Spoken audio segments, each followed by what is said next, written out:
Hola amantes del juego.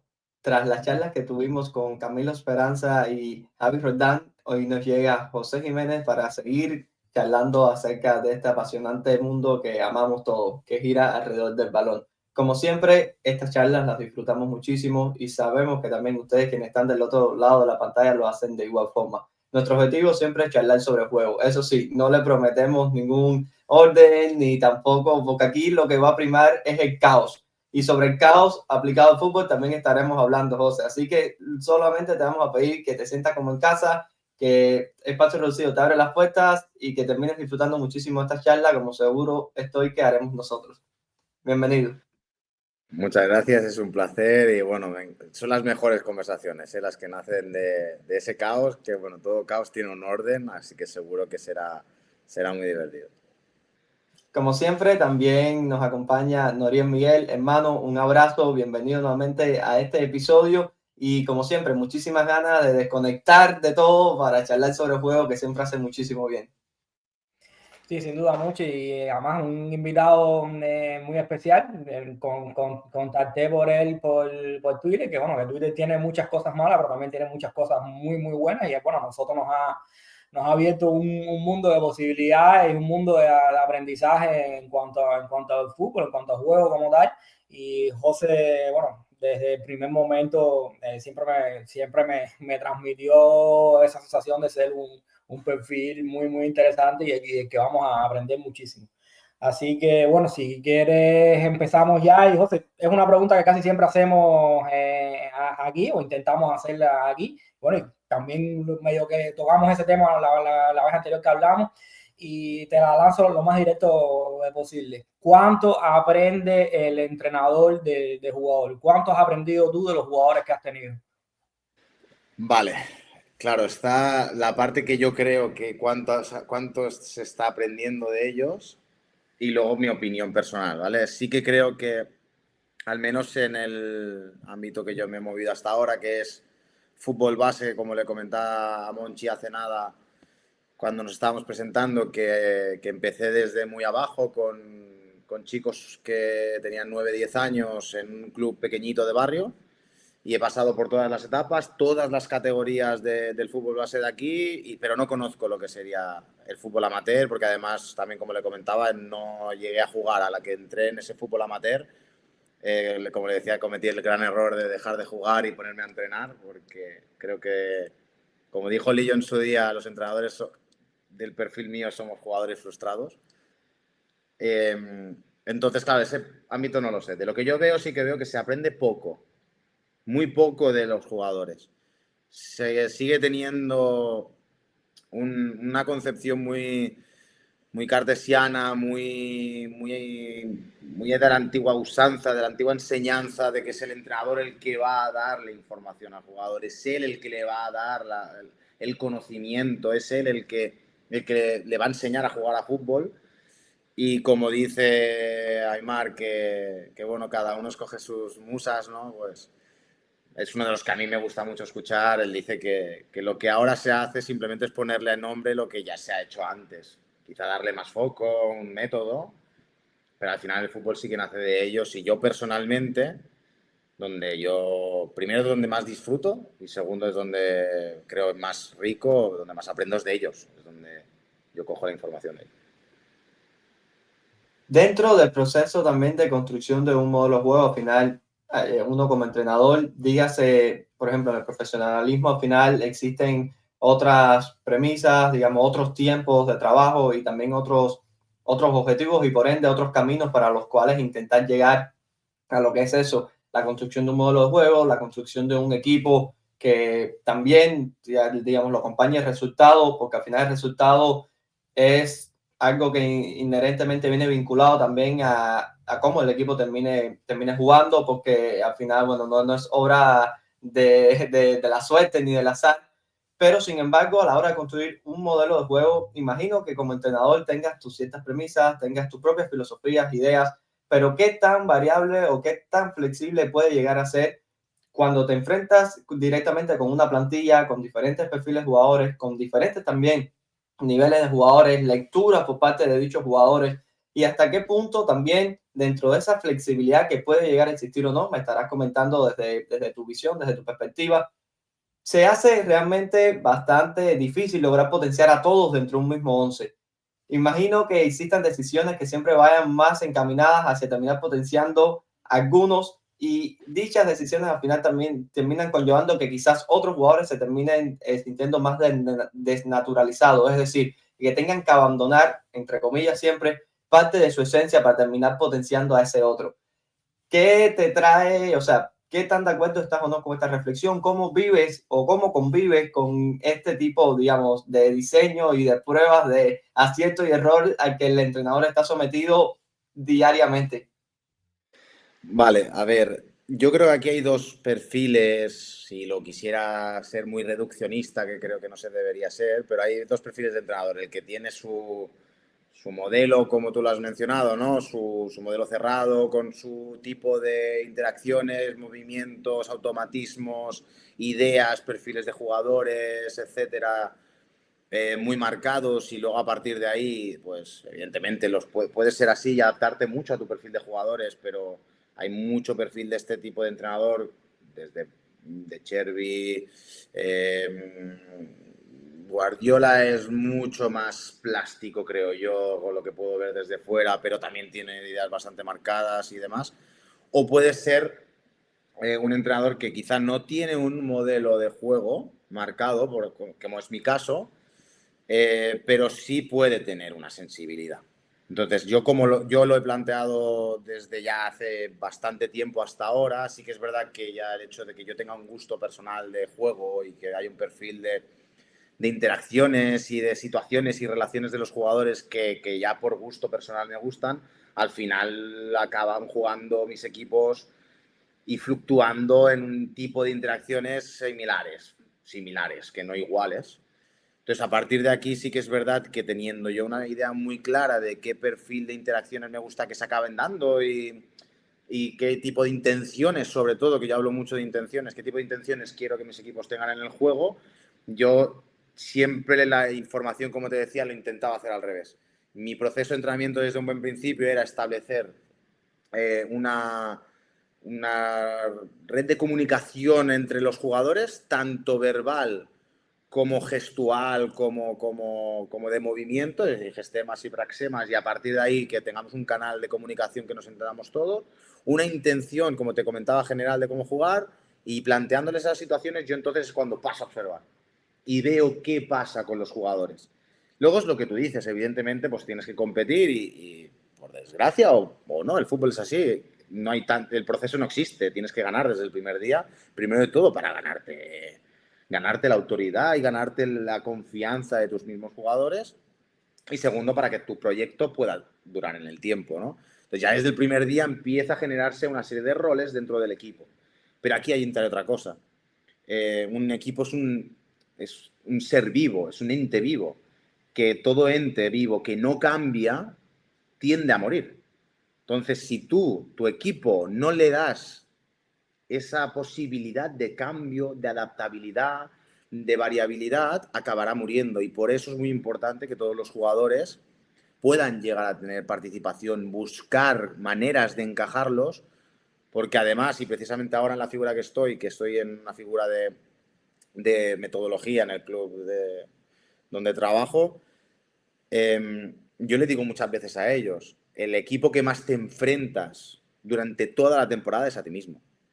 Si tú tus jugadores no los tienes a todos en un estado de forma óptimo, en un estado de flow óptimo, en un estado de confianza óptimo, no vas a aprender. El jugador que realmente todos los equipos lo tienen, el que te tiene que marcar las diferencias, o esos jugadores que te marcan diferencias, si no los tienes óptimos, no vas a tener una progresión dentro de tu propio equipo. Para tenerlos óptimos, para tenerlos enchufados, hacerlos sentirse útiles, necesitan tener esa posibilidad de ser partícipes.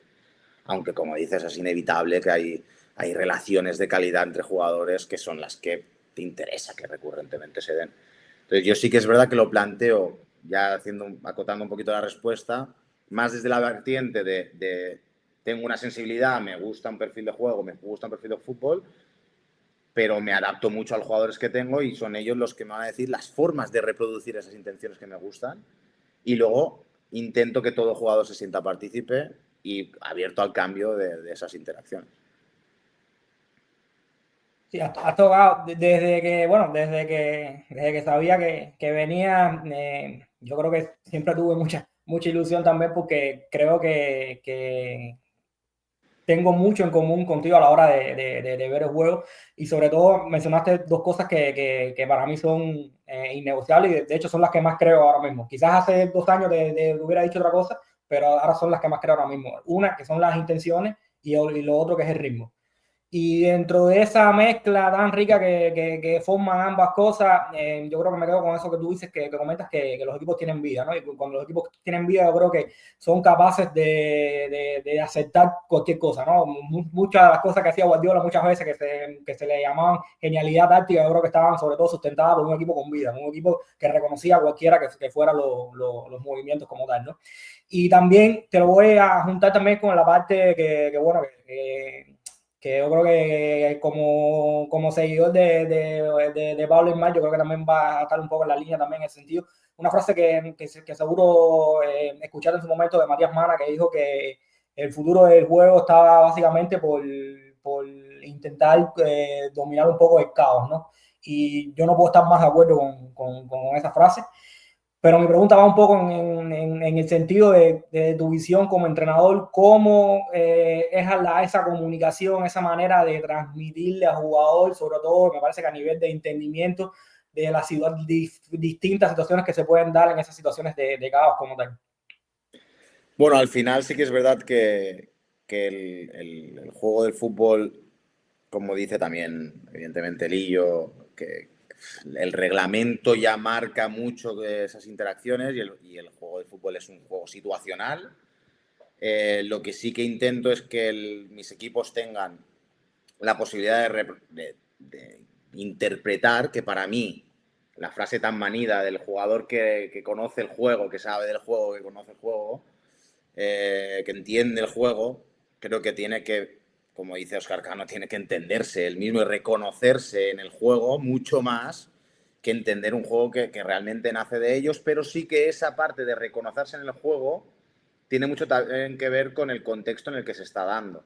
Es decir, que el jugador sea capaz de reconocer si es una situación de un inicio de juego, si es un reinicio, si el rival está en un bloque alto, en un bloque bajo, qué tipo de distancias tiene entre jugadores y entre líneas, qué tipos de dinámicas, y no hace falta que sea declarativo todo esto, qué tipo de dinámicas se está dando en el juego.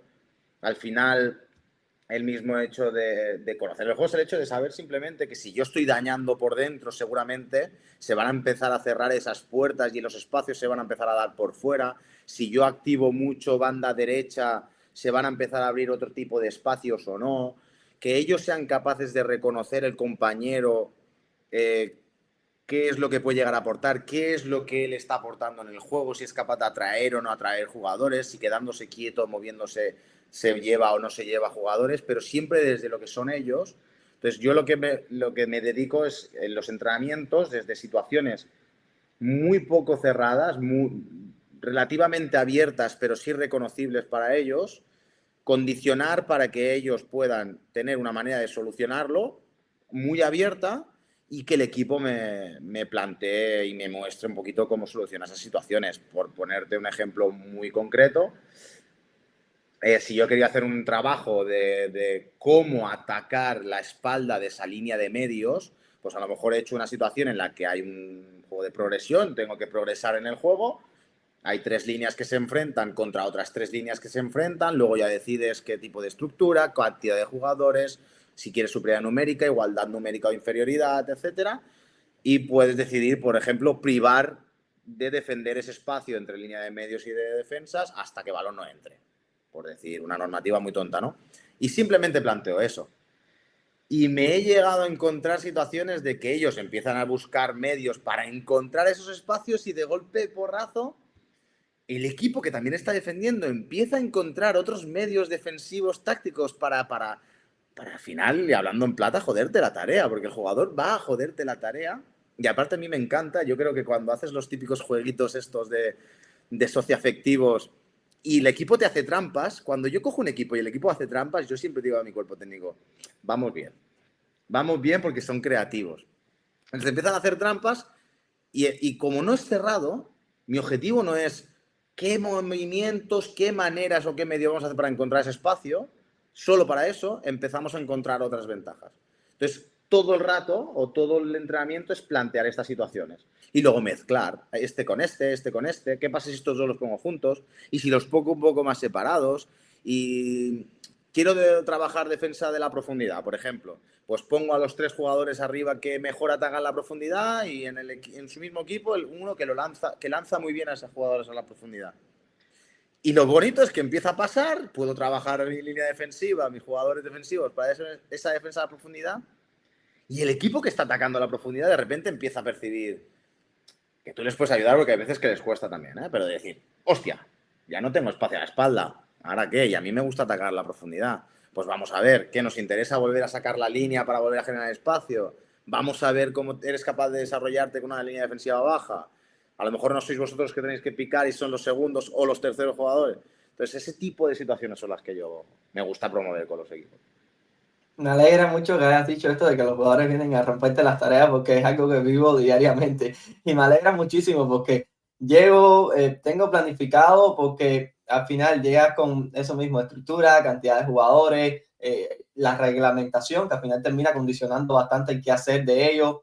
Y uno como entrenador, bueno, ya que lo tan buen entrenador o no que uno sea, permite que desde esa reglamentación, bueno, potencial ciertas relaciones, como decía, y bueno, ya luego existe ese intercambio de información jugador-entrenador y entrenador-jugador, pero básicamente, bueno, me alegra mucho que lo has comentado porque existen respuestas las cuales uno como entrenador ni se llega a imaginar y son justo ellos las perciben, las que las descubren y te enriquecen la tarea muchísimo más, siempre y cuando también, digamos, estén en este contexto óptimo, como hablabas anteriormente.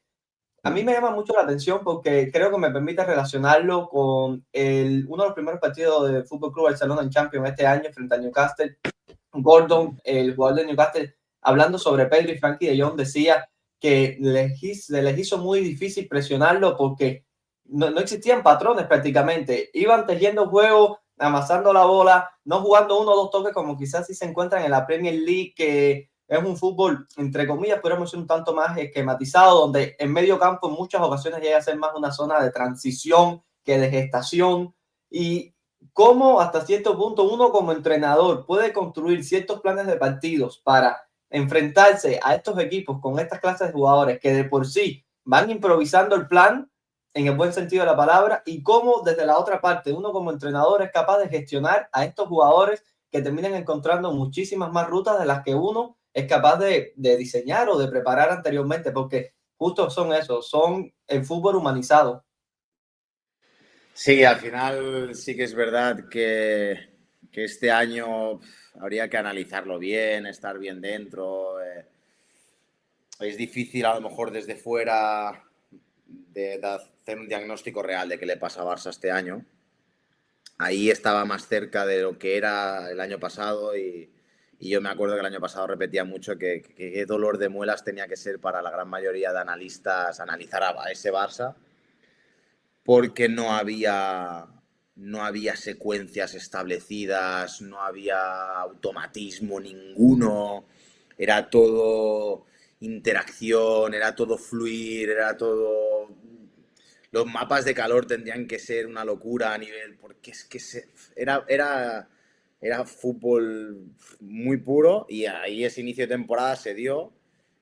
Aparte recuerdo que se hizo muy viral en los vídeos parecía, bueno, jugaban a destrozar realmente el planteamiento del Newcastle, que se movían de Jong y Pedri buscándose el uno al otro, con conducciones sin sentido, si puedo decir sin sentido, porque tenían todo el sentido del mundo, ralentizando, desvirtuando distancias, y es muy difícil, precisamente en esta cultura que hay del plan de partido, que cada vez, ya creía poco, pero ahora cada vez creo menos, del plan de partido vale, ¿y dónde está el jugador que yo tenía que saltarle? ¿Y dónde está mi referencia de ese jugador? Oye, si a mí me habían dicho que yo tenía que saltar y tocarlo y empujarlo y molestarlo, para que él soltara balón porque mi compañero estaba preparado para saltar, pero mi compañero se ha muerto, está ya en un esqueleto esperando a que la suelte, porque es que no la suelta. Y empiezan a cambiar movimientos y distancias y fue muy, muy chulo. Entonces sí que es verdad que sí, precisamente, yo creo, es mi creencia y a día de hoy, como ha dicho antes también Noriel, es lo que creo hoy, a lo mejor dentro de X tiempo no lo pensaré. Pero si al equipo le preparas para que no haya nada cerrado, creo que está mucho más cerca de jugar ese partido y decir, vale, ahora que este no puede, pues hostia, pues vamos a buscar una superioridad numérica defensiva, porque un 1 contra 1 no es una igualdad numérica contra De Jong y mucho menos contra Pedri. O vamos a intentar buscar situaciones en las que 4 podamos defender a 2, aunque en las otras situaciones realmente no haya superioridad porque no hay capacidad de conectar con ellos. Entonces no existe esa posibilidad, ya no es... Por eso me da mucha rabia el último no salta a penúltimo y hacen cortes de vídeo del último saltando a penúltimo, pero siempre te ponen en la que falla. En las que se dan tantísimas sin que acierta, dicen, no, es que ha sido un milagro, o no, porque quizás es que ese no era el último. Porque el defensor, sin saberte por qué explicar, ha sido capaz de interpretar que la posibilidad de acción del poseedor, del que tenía el balón, no le permitía jugar con él. Por lo tanto, ya no es el último es el que ha saltado, lo ha hecho correctamente. Entonces, fue muy chulo aquel partido. Lástima que sí que es verdad que a día de hoy, entre que no están muchos jugadores, Lamine está con lo que tiene y Pedri cuando no está, el Barça es un tercio de Barça. Una pena.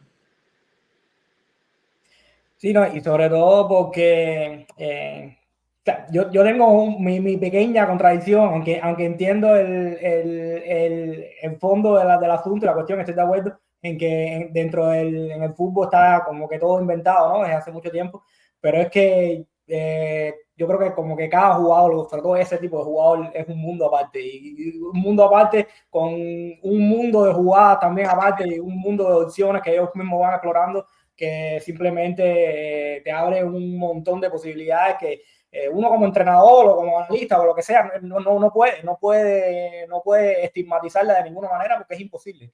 Solo son las opciones que se van encontrando por el camino, que van sintiendo por el camino y que, bueno, y que ahí hacen que sus equipos fluyan de una manera como tú dices, ¿no? Que es prácticamente mágico, ¿no? Y sobre todo me gusta mucho, siempre se lo digo a Monchi, ¿no? Me gusta mucho y saber identificar los equipos que juegan al fútbol o que juegan a juegos a los equipos que hacen jugadas. Y me tiran muchísimo para atrás los equipos que juegan a esa jugada. Pero bueno, ese no, yo creo que no es el punto un poco del asunto, como tal, lo que te quería comentar, ¿no? También, José, en el tema un poco también hablamos de mucho de la sensibilidad del jugador, pero también un poco la sensibilidad del entrenador, cómo se entrena ese ojo, cómo se entrena esa capacidad.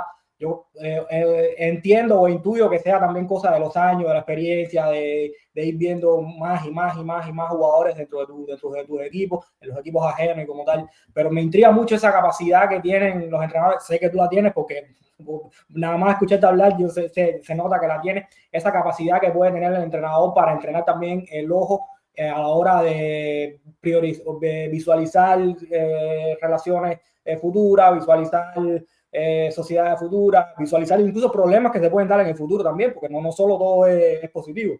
Y me interesa mucho cómo ha sido ese proceso tuyo también a la hora de entrenar un poco tu sensibilidad en ese sentido. Vale, pues para poder explicártelo, te explicaré precisamente, porque lo leí a través de un libro de una autora que hablaba precisamente de lo que tú estabas hablando, que es algo que es muy actual, que es como que te pone el foco en ese proceso y entonces ir para atrás para ir hacia adelante, ¿vale? Lo explica muy bien en un libro Carlota Torrents, que es A mi musa la invento yo. Es un libro que habla sobre la creatividad, sobre todo enfocado porque es una autora muy conocida en lo que sería las ciencias del deporte, muy de la línea de Natalia Balaguer, que Natalia Balaguer es, por así decirlo, una de las alumnas prodigio de Seirulo, que luego ella ha ido sacando su línea y demás, y Carlota es de Natalia, y habla sobre la motricidad y la creatividad. Ella te habla, además el libro es muy curioso porque ella habla de que la creatividad, para poder ser creativa, tiene que tener una limitación, lo suficientemente abierta para que tú puedas solucionar ese problema, esa limitación desde la parte creativa. Pero ella dice que tú no puedes ser creativo si tú no tienes conocimiento sobre aquello que tú tienes que crear. Entonces, en base a eso, sí que es verdad que hoy en día toda esa parte determinista, de toda esa parte conceptual del fútbol no creo absolutamente. No creo nada, porque además, como también decía Antonio Escatado en su libro Caos y Orden, la ciencia se dedica constantemente a llevarse la contraria a sí misma y el fútbol científico, el conceptual, está constantemente llevándose la contraria de ahora cómo se tiene que defender una situación de un 1-por-1 desde fuera, te dicen de una manera, luego es de otra y van cambiando, ¿no? Pero para poder llegar a esto sí que es verdad que mis inicios fueron de consumo compulsivo de conceptos, de análisis, de ponencias, de libros. Tuve la suerte que me saqué en su día cursos de entrenador 1 y 2 aquí con una empresa de fútbol que ahora ha cambiado el nombre, en aquella época era Soccer Service y ahora es Econo Method, que eran muy de ello, de fundamentos individuales por demarcación, conceptos de cómo es el control para superar, control para progresar, control tal. Y luego además retroalimentarme de mucha gente también de este estilo. Pera Romeu, que ahora está donde está, Borja Valero, no Salva Valero, perdón, bueno, gente con muchísimo nivel en su día también, Dani Galindo, que ahora está en el fútbol formativo de Español, Dani Fernández, toda esta gente me ayudó a ese conocimiento pues declarativo, hasta que sí que es verdad que yo iba dudando y dudaba, lo adquiría pero dudaba, hasta que sí que es verdad que me metí ya por las ciencias de la complejidad, la cabeza ya me petó, ya dije no creo nada, pero sí que viene de lo que tú dices, de ese conocimiento previo adquirido, yo creo que también mucho de esa experiencia y al final es muy de esto. A mí, bueno, Nori lo sabe, me gusta mucho estar constantemente indagando, intentando descubrir, estudiando. Y algo que, digamos, que me gusta muchísimo y en lo cual quisiera aprender muchísimo más en el futuro, además del fútbol, es todo lo relacionado también con ese campo de la filosofía, de la economía y demás.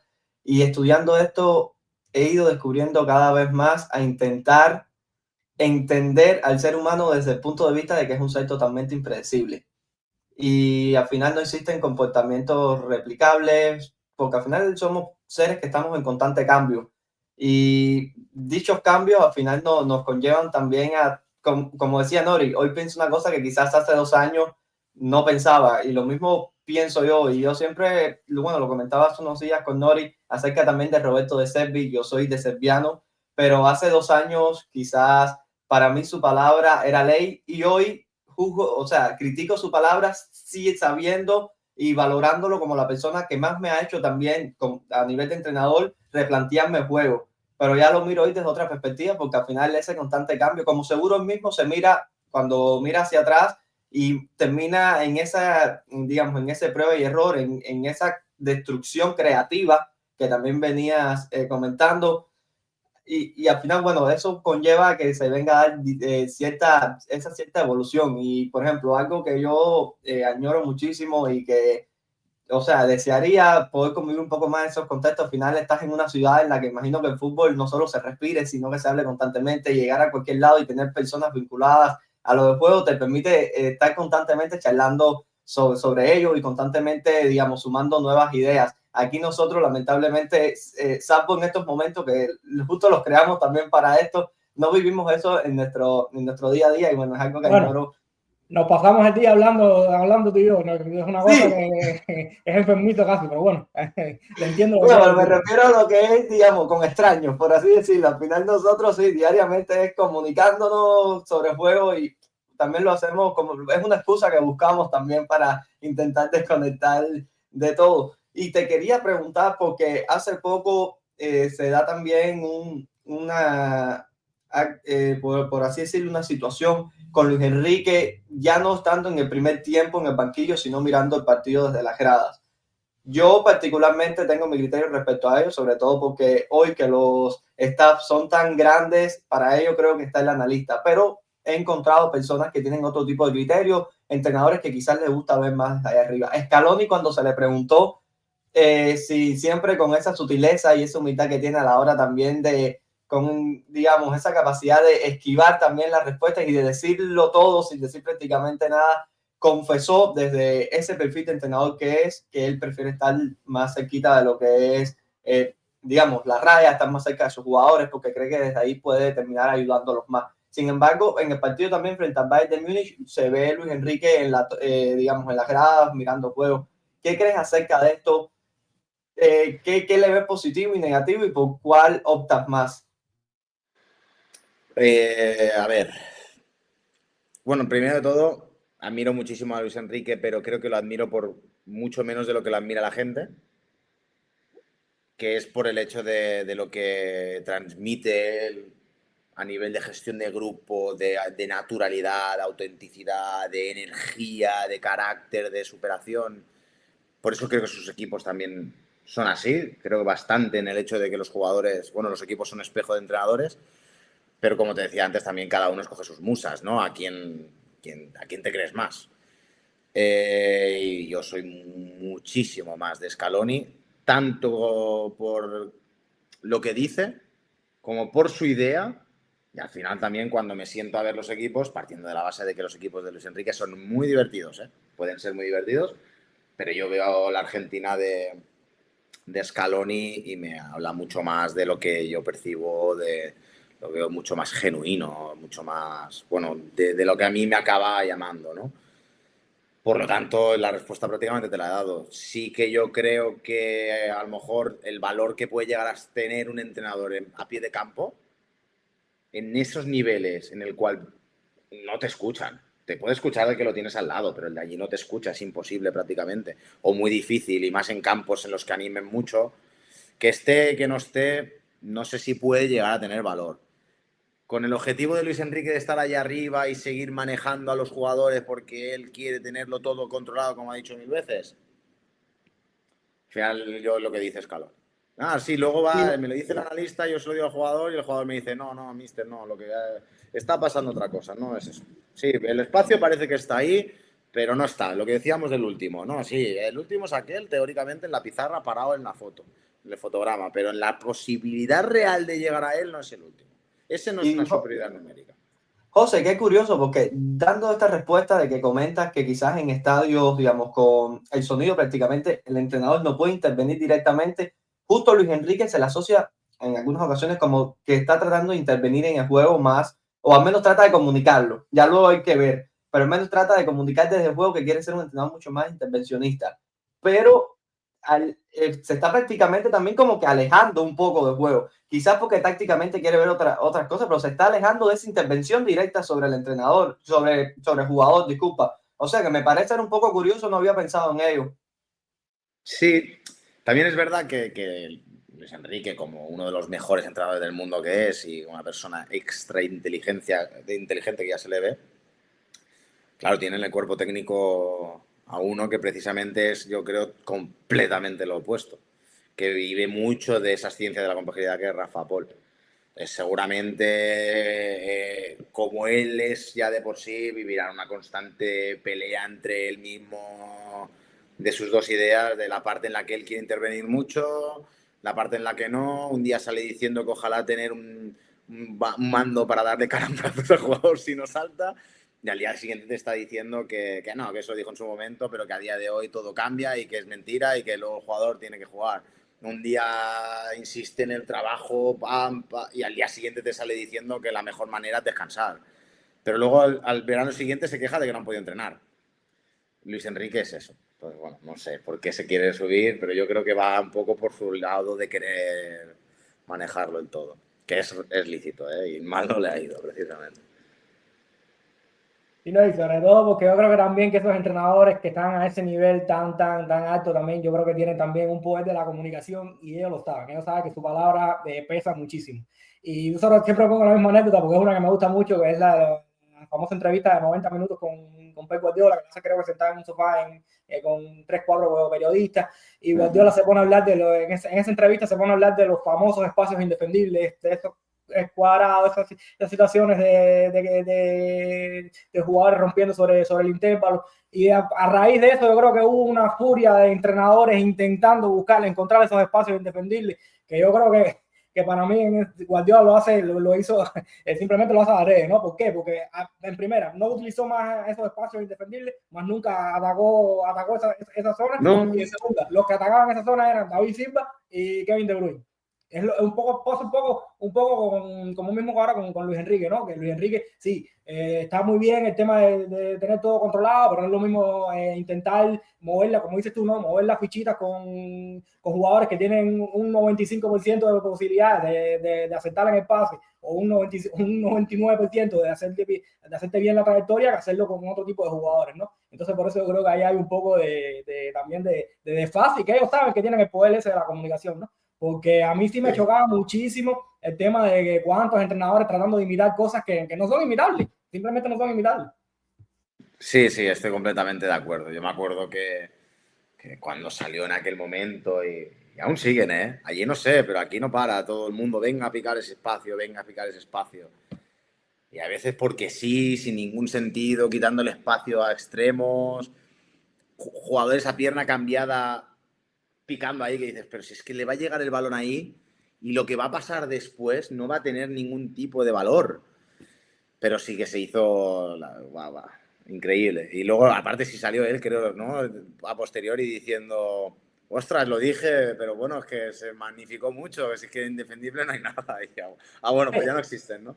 Y es que literal, no, después de esa temporada, esta fue la última temporada que en realidad sí utilizaba su extremo bien abierto y era constantemente rompiendo sobre ese intervalo los interiores en altura, ¿no? Pero después de esa temporada, porque al final Guardiola siempre ha mirado esa capacidad también que tiene de innovar en el éxito, ¿no? Que no siempre es sencillo, ¿no? Y Guardiola entendió que a David Silva quizás ya no lo iba a tener más, o no lo iba a tener más a nivel que lo tenía, y que ya no tenía ese tipo de jugadores, y que necesitaba otro tipo de relaciones, otro tipo de sociedades, y siempre es una anécdota que a mí me resulta súper curiosa, la verdad. Que sí que es verdad que lo hacía antes, ¿eh? Sí. Que lo hacía antes también, pero no con esa intención, no tan marcado. En el año, cuando él llevaba a Bayern de Múnich, ese espacio lo rompían mucho los laterales. Iba bastante ahí, y esa intención, yo creo que luego es lo típico cuando tienes jugadores como lo que te has dicho, Silva y De Bruyne, que esa calidad te da una calidad y una propensión a que pase mucho mayor que lo hicieran los laterales, que eran Alaba y Lam. Desde más atrás, menos cantidad de veces. Me acuerdo que también jugaban muy en espacios interiores para llegar rápido por fuera. Yo creo que se le dio ese valor, pero es lo que tú dices, dejó de hacerlo. A mí me hace dudar Guardiola a veces, porque hace cosas que tú dices, mete a Stones ahí, nadie lo había hecho, hostia, innovación. Y piensas, es que lo hace desde la parte relacional, desde la parte porque él entiende que Stones y demás, pero es que luego mete a Walker. Y meter a Walker ahí dentro es como meterme a mí, no tiene ningún sentido. Meterme ahí, yo voy a estar viendo solamente pasar aviones. Y Walker, me acuerdo que los partidos que jugó no fluyó, no lo hizo bien. Pero es que además luego en el libro que escribe Martí Perarnau, que es un librazo, no critico ello, pero ellos lo destacaban como algo bueno. Por lo tanto, sí que era concepto, no era innovación. La innovación era el hecho de meterlo dentro, no meter a Stones. Y a mí me llamó la atención el hecho de que metía a Stones. Entonces, bueno, es curioso.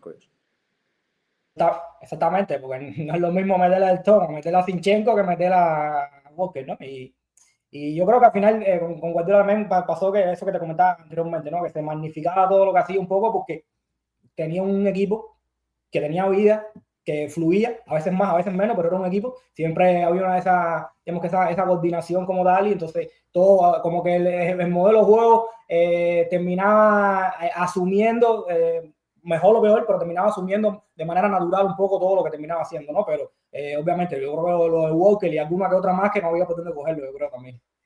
Sí, bueno, al final también, si ya el equipo, aquí estoy tirando triples, no tengo ni idea, pero si ya el equipo se ha acostumbrado a un tipo de estructura para potenciar a X cantidad de jugadores, quizá la intención era decir, bueno, si seguimos con esa estructura, que sigan pasando o que el balón pase por ahí.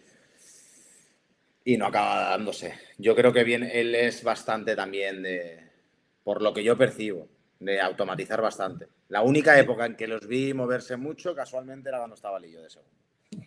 De hecho, me quedo con eso que dices, porque también es algo en lo que creo bastante, ¿no? Que al final yo creo que los equipos, esos equipos que tienen vida como tal, yo creo que reconoce ciertas zonas y ciertos movimientos que lo hacen de manera natural y luego suelen como que organizarse y yo creo que ganar un poco de vuelo a partir de ahí, ¿no? Y sobre todo me viene a la mente el tema de Ceballos en el Madrid, ¿no? Que obviamente no es Toni Kroos, pero a moverse en esa zona centro-izquierda, como que el equipo lo reconoce mejor, o lo reconocía mejor, al menos la temporada anterior, que cualquier otro jugador o cualquier otro, digamos, que estructura como tal, ¿no?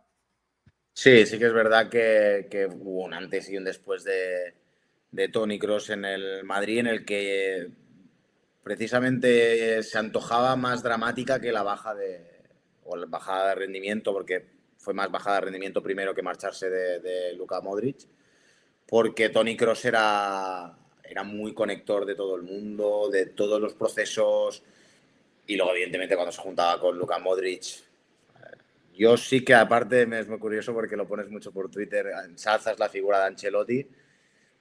Y a mí me ha gustado mucho el Madrid de Ancelotti. Y no me peleaba porque no tienes necesidad de pelearte, pero cuando decían no juega nada el Madrid o no saben, no juegan a nada. Si era la frase más unida, no juegan a nada. Yo, ¿cómo que no juegan a nada? Juegan a fútbol, a fútbol. Hacen lo que toca, lo que le pide el juego en cada momento y lo que sus jugadores son capaces de hacer.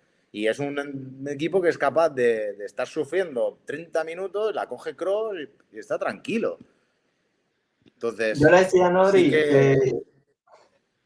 Yo le decía a Nori igual, sobre todo creo que fue la temporada pasada o hace 2 temporadas, cuando empezaba yo un poco también a embullarme a hacer un poco más de estos análisis, que Nori me decía, no, inténtalo, prueba para que veas cuánto vas a aprender.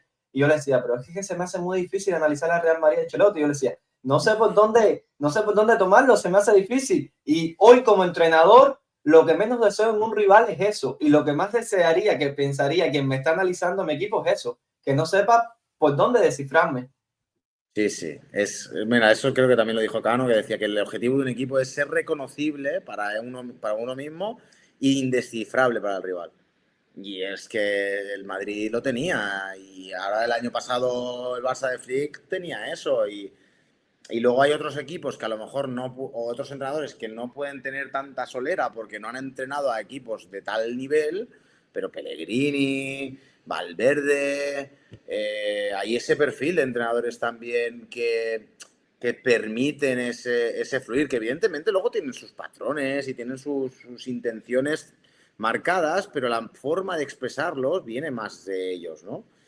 Y sí que es verdad que son un dolor de muelas para los entrenadores porque, claro, únicamente puedes hablar de dinámicas, pero una dinámica tiene situaciones similares o intenciones similares. Bueno, suelen atacar más por izquierda, Kroos, lo que ha dicho Nori, ¿no?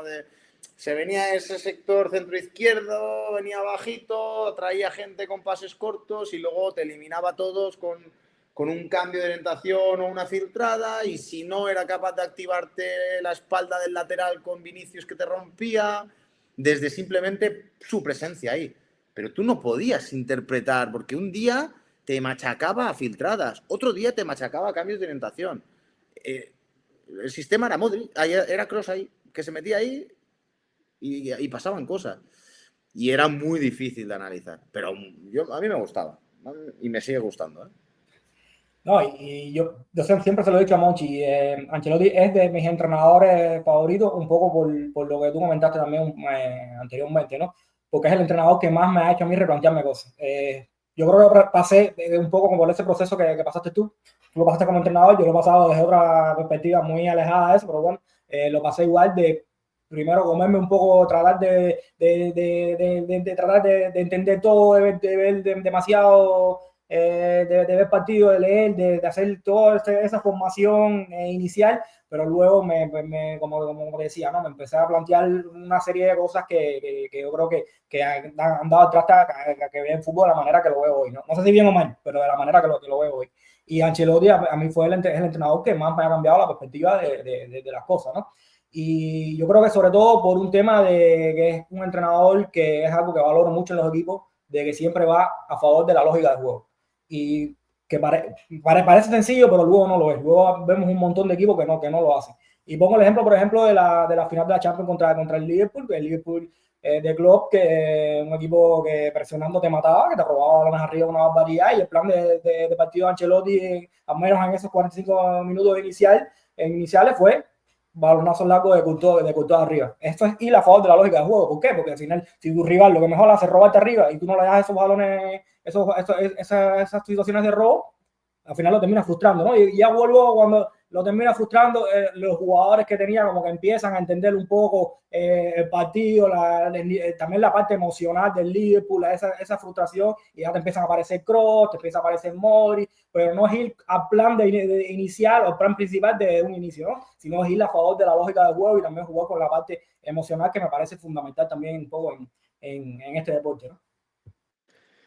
Es curioso porque es entrenador del Madrid, pero no se puede ser más cruifista. Cruyff decía que si no lo marcas al jugador no se puede desmarcar, ¿no? Pues si lo que tú dices es verdad, si tu punto fuerte es venir a buscarme, pues no vas a venir a buscarme porque no vas a tener posibilidad de ello, ¿no? Y al final sí que es verdad que la otra manera también es muy exitosa, ¿eh? Y al final, pues, ostras, hay muchos entrenadores que han sido capaces, pero creo que se necesita que todo encaje, que todo salga bien, que no haya lesiones, que haya mucha repetición. Y suelen ser también estructuras muy rígidas, que cuando algo no sale bien, suele romperse y caerse todo, pero pueden llegar a funcionar. Pero sí que es verdad que es algo mucho más fugaz. En cambio, sí que a mí me da la sensación que ese perfil de entrenadores que están mucho más a lo que tú dices, a la lógica interna del juego, a jugar a lo que está pasando, al final, suelen ser los más ganadores. Y es muy curioso, es un fenómeno que yo no acabo de entender. Aparte, hace poco lo dije también por allí, por Girona, que estamos tendiendo a querer copiar métodos de los entrenadores que no están ganando. Ojo, no voy a entrar a valorar su nivel porque me parecen entrenadores top. Pero todo el mundo copia a los Arteta, los de Chervi, en su momento los Bielsa. Bueno, son entrenadores que ganan mucho, evidentemente, pero los más ganadores de verdad, cada uno con sus niveles, a lo que les toca, son los Ancelotti, son esos perfiles de entrenadores que permiten eso también. Y no los copiamos a ellos, porque no los entendemos.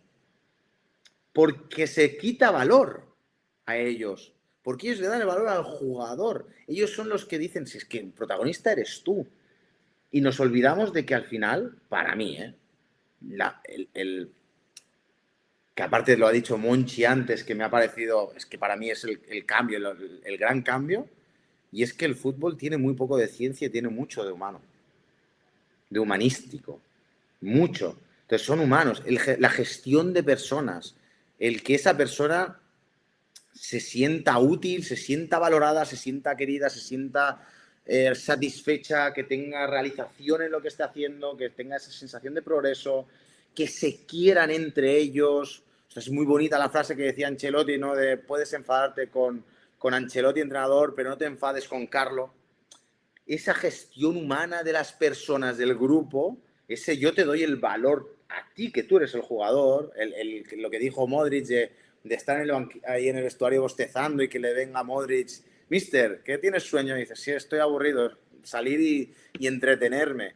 Ese pequeño valor, y él además lo dice con ese seguro, con ese carisma suyo, ese chicle en la boca. Eso es mucho más. Esa frase tiene mucho más peso táctico, que todas las pizarras, variantes y demás, y esperar el 11 del rival, con qué van a salir. Zidane, otro, que era incapaz de declarar su conocimiento y tenía el mejor conocimiento posible, que era ostras, no estamos teniendo el balón. Y te sacaba Asensio, te sacaba Asensio, te sacaba jugadores jugones y era por tener el partido. Y dices, hostias, ¿y ya? Pues sí, y ya, y la tenían. O la charla de, no, llegar a la línea de fondo, dar pase atrás porque va a ser gol. Y todo el mundo, oh, qué charla más vacía de la media parte. Ostras, pues es que los goles vinieron así. Entonces yo creo mucho más en eso. No entiendo por qué no les dan valor, pero... Y que luego también con eso que mencionabas de, digamos, de comentarle al jugador quizás con esa sencillez. No recuerdo, hoy estaba escuchando bueno, no sé si fue hoy escuchando una entrevista sobre Anselmi, que Anselmi comentó que había escuchado esas palabras en otra gente, en otro entrenador, o fue que directamente hoy lo leí, bueno, no sé dónde lo saqué, pero básicamente que había un entrenador que había dicho que si sabes, digamos, el 100% de algo y eres capaz únicamente de comunicarle y de transmitirle a tus jugadores 20, lo que sabes realmente es ese 20, porque eres lo que estás siendo capaz de compartir.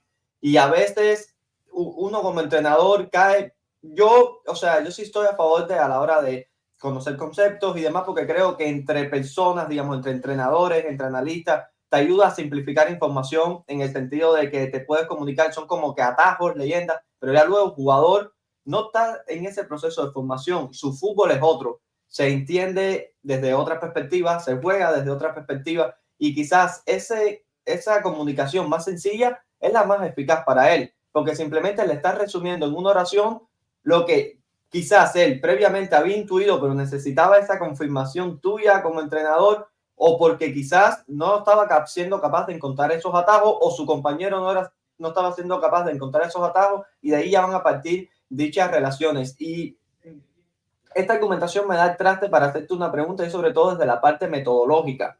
Ya te llevas formando a lo largo de muchísimos años, comentabas que leías muchos conceptos al inicio, muchos libros, y quisiera preguntarte, hoy en día, ¿qué es lo que, digamos, ya no terminas replicando que hace unos años tenías prácticamente como un dogma dentro de esos inicios? ¿Y qué importancia le das a aprender a desaprender, que es algo tan difícil para cualquier ser humano en cualquier ámbito de la vida?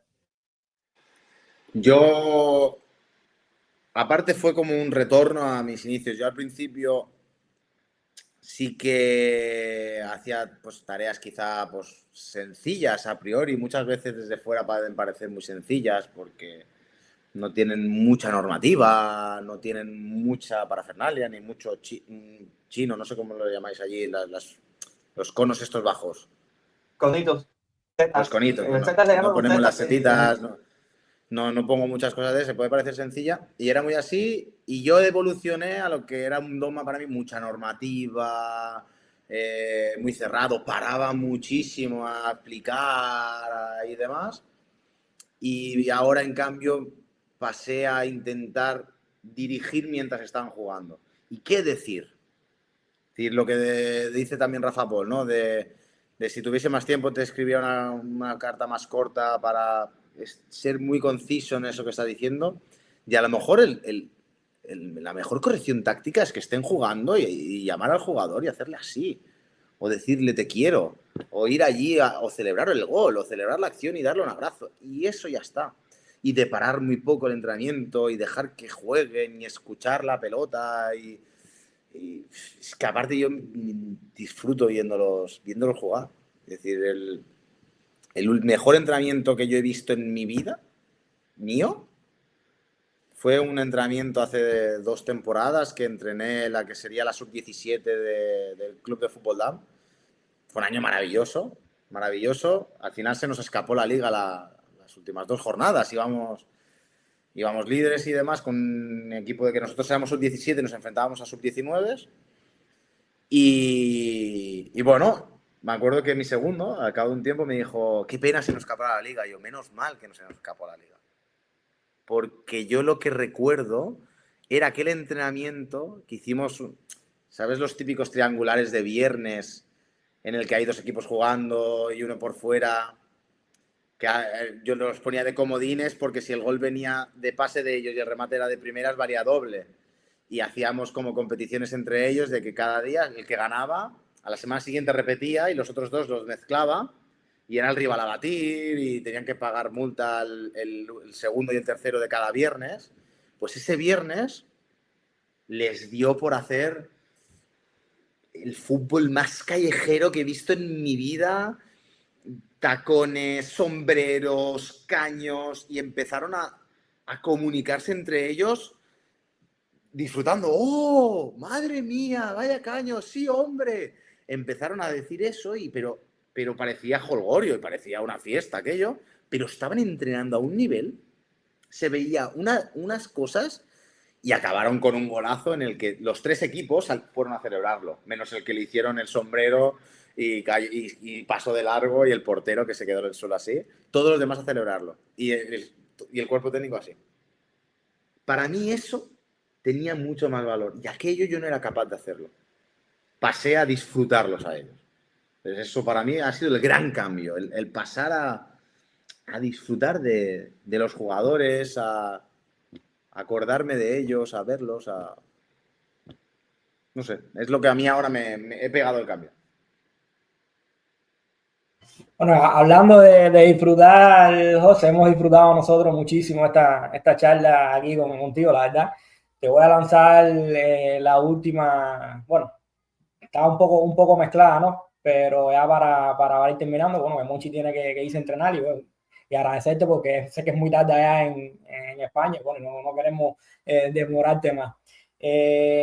Lo primero que te quería decir es que, bueno, hablamos del tema de las tendencias actuales y los entrenadores que se suelen coger como modelos, ¿no?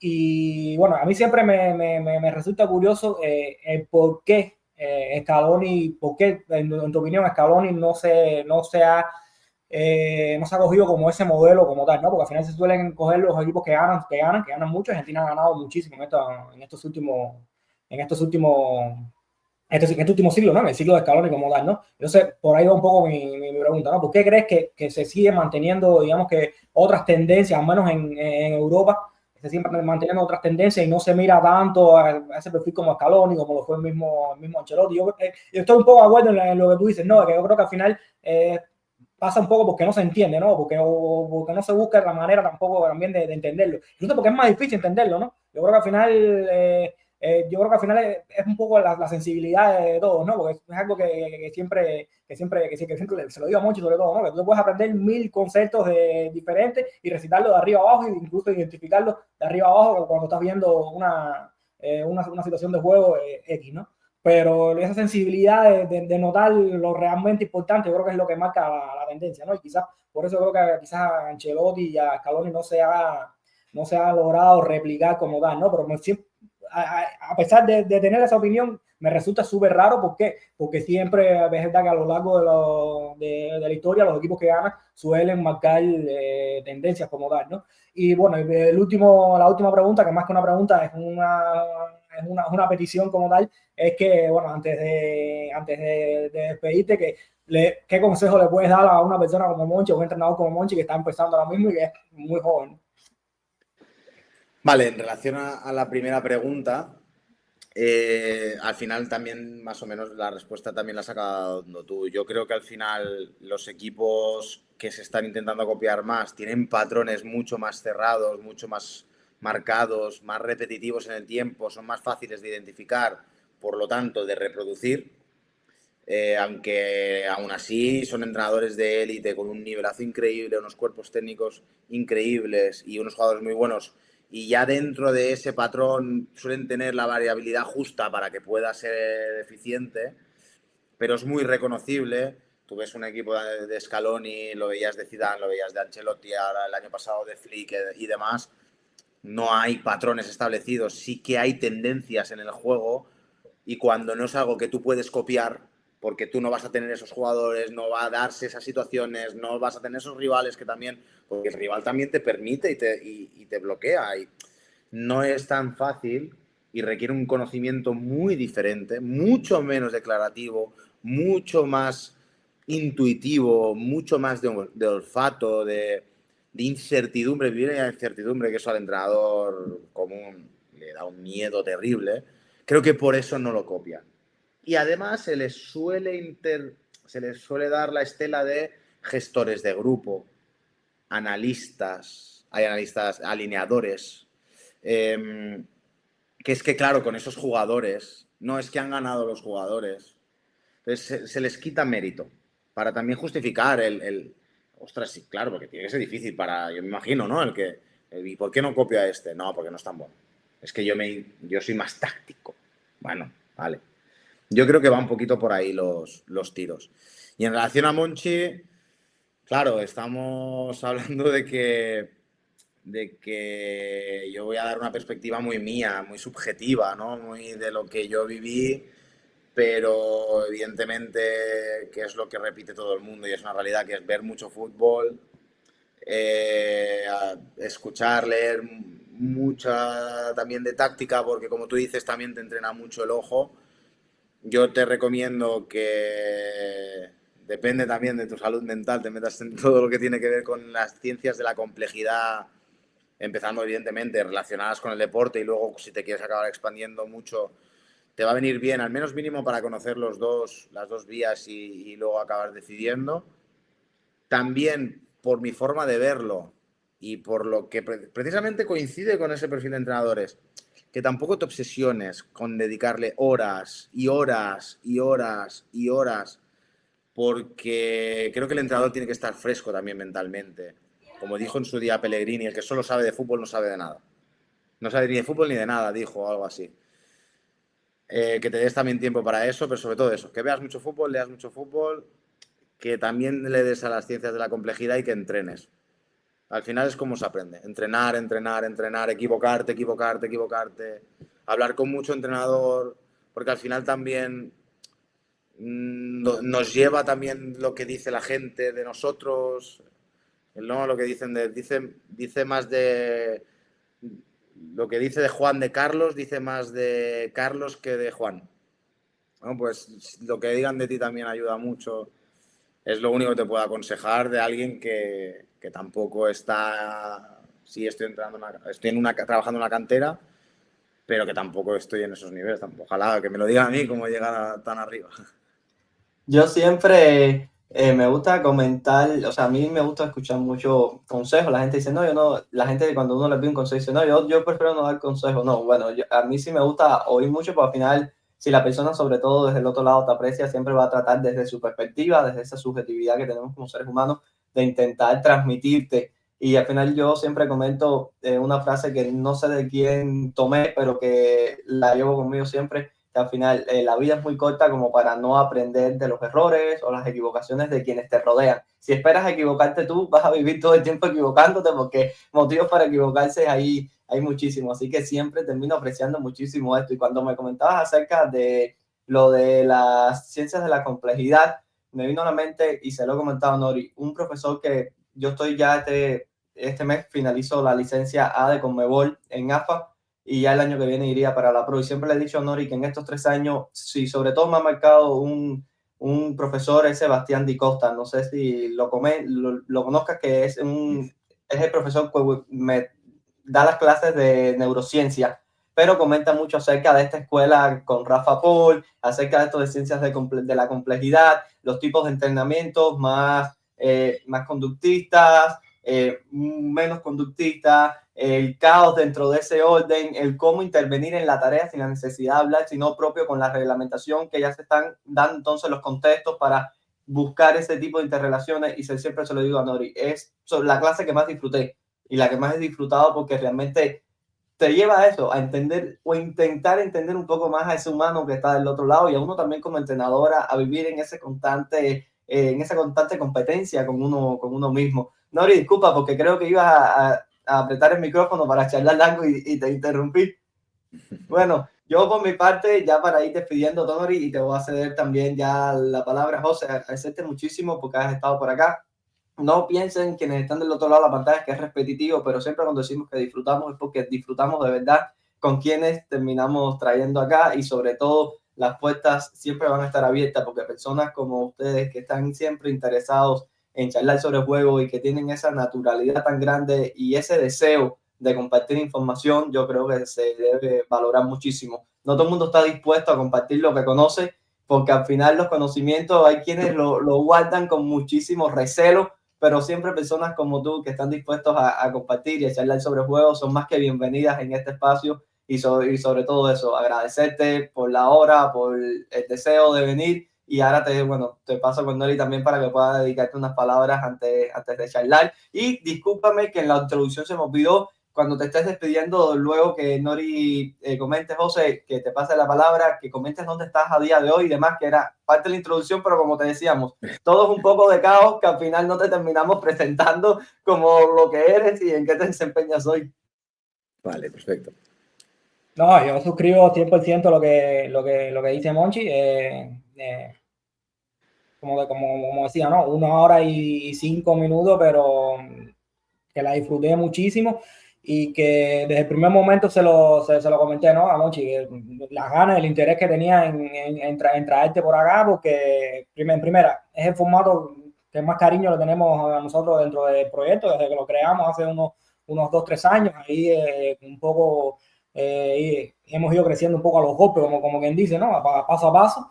Pero sobre todo estos ratos a mí son personalmente lo que más me enorgullece, ¿no? Lo comentaba ahorita con Twitter, ¿no? El Twitter me ha brindado la posibilidad de aprender de tantísima gente de tantísimo nivel y bueno, y sobre todo contigo, aparte de todos los halagos que te puedo hacer de tu capacidad para ver el juego y demás, también existe esa socioafectividad también, ¿no? A la hora de entender y ver el juego de manera bastante similar, ¿no? Que eso siempre también yo creo que es un plus, ¿no? Porque yo creo que la conversación y el debate como tal termina saliendo muchísimo más fluido de lo que podíamos esperar, ¿no? De hecho, yo y Monchi hablamos de ciertos aspectos a preguntar, más o menos tratar de tener una idea más o menos general, ¿no? Y yo creo que fue caótico 100%, pero a mí me resultó un rato maravilloso, ¿verdad? Así que nada, te dejo para que te despidas y lo mismo que te decía Monchi, ¿no? Las puertas siempre estarán abiertas y de verdad, te lo digo de corazón, no solo por un tema de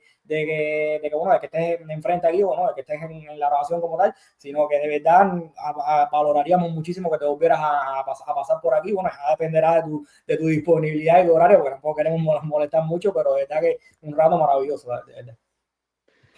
Bueno, primero de todo que también yo me lo he pasado genial. Acepto la gente que no quiera dar esa información o ese conocimiento, pero al final el conocimiento no es de nadie, es algo que has adquirido y es así. Creo que al final son las mejores conversaciones. Yo me lo he pasado también muy bien, muy bien. La verdad es que son conversaciones muy chulas y de verdad que por mí, como decía ahora Nori, encantadísimo de volver a quedar un día con vosotros. Ahora me tocará adaptarme a mí al horario para que también tengamos más tiempo y podamos explayarnos. Y de verdad que ha sido un placer también por mi parte. Y bueno, en respuesta a lo que decía Monchi, pues bueno, yo ahora a día de hoy estoy trabajando en el Girona Fútbol Club, estoy en el área de rendimiento y metodología del fútbol base, encargado de coordinar además la etapa dentro de ese área de sub-15, sub-14, 13 y 12, que sería la etapa formativa de fútbol 11 del club. Es la primera vez que desempeño el cargo de eso, de rendimiento y metodología. Hasta ahora había entrenado y bueno, de momento estoy en ese cargo y a la espera de ver para dónde me lleva el fútbol. Ha sido un placer, nos vemos.